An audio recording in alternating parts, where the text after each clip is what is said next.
मर्तबा प्रधानमंत्री बनाया, मगर मोदी का दिल अहमदाबाद में अटका हुआ है। लालू परिवार को अपने 15 साल मुख्यमंत्री बनाया, उनका दिल अपने सिर्फ एक ही बेटे के ऊपर अटका हुआ है। नीतीश कुमार को 20 साल मुख्यमंत्री बनाया, मगर नीतीश कुमार का दिल राजगीर में फंसा हुआ है। सीमांचल का क्या होगा फिर? अरे पूरी विधानसभा में ऐसा लगता है कि रोड नाम की चीज ही नहीं, मगर तुम्हारा वोट लेकर, तुम्हारे वोटों की रोड पर चलकर कोई पटना को चले जा रहा है, मगर तुम्हारे गांव में रोड बनाने का काम नहीं कर रहा है। सीमांचल को पसमानदा इसलिए रखा जा रहा है ताकि सीमांचल के बच्चे अपनी जवानी को बर्बाद करके हैदराबाद, दिल्ली, मुंबई, पंजाब में जाकर वहां पर काम करें। जिस दिन सीमांचल के बच्चे को इंसाफ मिलेगा, तालीम मिलेगा, रोजगार मिलेगा, तो ये दिल्ली, हैदराबाद और पंजाब और मुंबई में बैठने वाले ताकतवर लोगों की जिंदगी में बर्बाद हो जाएगी, क्योंकि उनका खिदमत करने वाला कोई नहीं रहेगा वहां पर। सिर्फ भाषण देकर जाने वाले का नाम असदुद्दीन ओवैसी नहीं है। अगर भाषण देकर जाता तो 11 साल से बार बार आपके दरमियान में नहीं आता।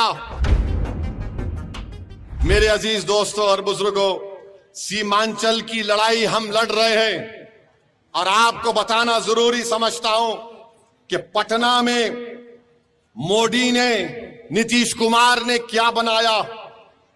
एम्स बना दिया, आईआईटी बना दी, एनआईटी बनाया, एनआईएफटी बनाया, एनएलयू बनाया, पीएमसीएच बनाया, एनएमसीएच बनाया, और फिर गया में और राजगीर में आईआईएम बना दिया, सेंट्रल यूनिवर्सिटी बना दी, नालंदा यूनिवर्सिटी बना दी, बिहार पुलिस एकेडमी बना दी, एक खेलने का कॉम्प्लेक्स बनाया 750 करोड़ का। अरे क्या सीमांचल चांद पर है या बिहार में है, बताओ हमको। सीमांचल पटना से 300 किलोमीटर के फासले पर है। मोदी को बिहार की जनता ने 3 मर्तबा प्रधानमंत्री बनाया। बिहार की जनता ने लालू परिवार को 15 साल सत्ता में रखकर मुख्यमंत्री बनाया। बिहार की जनता ने नीतीश कुमार को 20 साल मुख्यमंत्री बनाया। तो बिहार की जनता को और सीमांचल की जनता को हम बता रहे हैं कि मोदी को आपने 3 मर्तबा प्रधानमंत्री बनाया, मगर मोदी का दिल अहमदाबाद में अटका हुआ है। लालू परिवार को अपने 15 साल मुख्यमंत्री बनाया, उनका दिल अपने सिर्फ एक ही बेटे के ऊपर अटका हुआ है। नीतीश कुमार को 20 साल मुख्यमंत्री बनाया, मगर नीतीश कुमार का दिल राजगीर में फंसा हुआ है। सीमांचल का क्या होगा फिर? सीमांचल का कैसे हम काम करेंगे? मेरे भाई, हम आपसे बता रहे हैं, अगर आप यहां से 11 तारीख को हसनैन साहब को अपना विधायक बनाएंगे, ओवैसी आपसे वादा करके जा रहा है, इंशाअल्लाह ताला ठाकुरगंज ब्लॉक के रसिया पंचायत के भाद गांव में जाने वाली सड़क को आजादी से नहीं बनाया गया। हसनैन साहब, आपको रोड बनाना पड़ेगा। आपको चक्का जाम अगर करना पड़े, चक्का जाम करेंगे। अगर आप बोलेंगे आ जाओ असदुद्दीन ओवैसी हैदराबाद से, मैं भी निकल कर आकर बैठ जाएंगे। और फिर पुलवामा पंचायत में गिराबस्ती में सड़क आज तक नहीं। अरे पूरी विधानसभा में ऐसा लगता है कि रोड नाम की चीज ही नहीं, मगर तुम्हारा वोट लेकर, तुम्हारे वोटों की रोड पर चलकर कोई पटना को चले जा रहा है, मगर तुम्हारे गांव में रोड बनाने का काम नहीं कर रहा। अब आप बताइए कि यहां पर इतना बड़ा बड़ा मसला मसाइल है, क्या क्या नहीं हो रहा है। सीमांचल को पसमानदा इसलिए रखा जा रहा है ताकि सीमांचल के बच्चे अपनी जवानी को बर्बाद करके हैदराबाद, दिल्ली, मुंबई, पंजाब में जाकर वहां पर काम करें। जिस दिन सीमांचल के बच्चे को इंसाफ मिलेगा, तालीम मिलेगा, रोजगार मिलेगा, तो ये दिल्ली, हैदराबाद और पंजाब और मुंबई में बैठने वाले ताकतवर लोगों की जिंदगी में बर्बाद हो जाएगी, क्योंकि उनका खिदमत करने वाला कोई नहीं रहेगा वहां पर।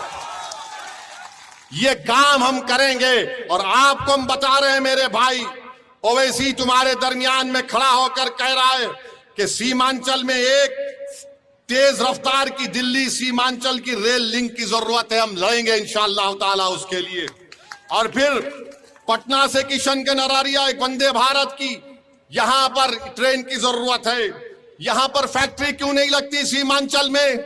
बोलो मोदी जी, बोलो नीतीश कुमार, बोलो तेजस्वी, तुम तो उप मुख्यमंत्री भी थे। मजलिस लड़ेगी कि NH 31, NH 57 पर यहां पर फैक्ट्री लगाई जाए, जितना यहां पर अस्पताल है उसको पीएचसी बनाया जाए। मजलिस 100 कम्युनिटी क्लिनिक सीमांचल में बनाने की लड़ाई लड़ेगी। और ये जो कोसी का नदी का पानी आकर कटाव करता है, हम लड़ेंगे सरकार से और 3000 करोड़ रुपए लेकर उस टाटबंध का काम करवाएंगे इंशाअल्लाह ताला। और मेरे अजीज दोस्तों और बुजुर्गों, यहां पर आपके मुख्तलिफ मसाइल हैं। यहां पर पोआखाली को ब्लॉक बनाना है इंशाअल्लाह ताला, बनाना है ना पोआखाली को ब्लॉक। कितने लोग बनाना चाहते हाथ उठाइए। तो 11 तारीख को पतंग को बटन दबेगा और पोआखाली ब्लॉक बनेगा इंशाअल्लाह ताला। फिर यहां पर आप जानते हैं कि पोआखाली में जो अस्पताल है उसको पीएचसी बनाना है, नदी कटाव टाटबंध का काम है। और फिर आप ये भी जानते हैं कि यहां पर डेरामरी में, पोआखाली में, जिया पोखर में, कड्डू बिटा में रोड को बनाना है। ये सब काम इंशाअल्लाह ताला ये आपकी जिम्मेदारी है। और हम आके आपको पूछेंगे हर 6-7 महीने में काम कितना आगे बढ़ा, क्या नहीं हुआ। सिर्फ भाषण देकर जाने वाले का नाम असदुद्दीन ओवैसी नहीं है। अगर भाषण देकर जाता तो 11 साल से बार बार आपके दरमियान में नहीं आता। हम 11 साल से आते रहे और इंशाअल्लाह जिंदगी बाकी रही, जिंदगी वफा की तो तुम्हारे दरमियान में आता रहूंगा। तुम्हारी लड़ाई मेरी लड़ाई है।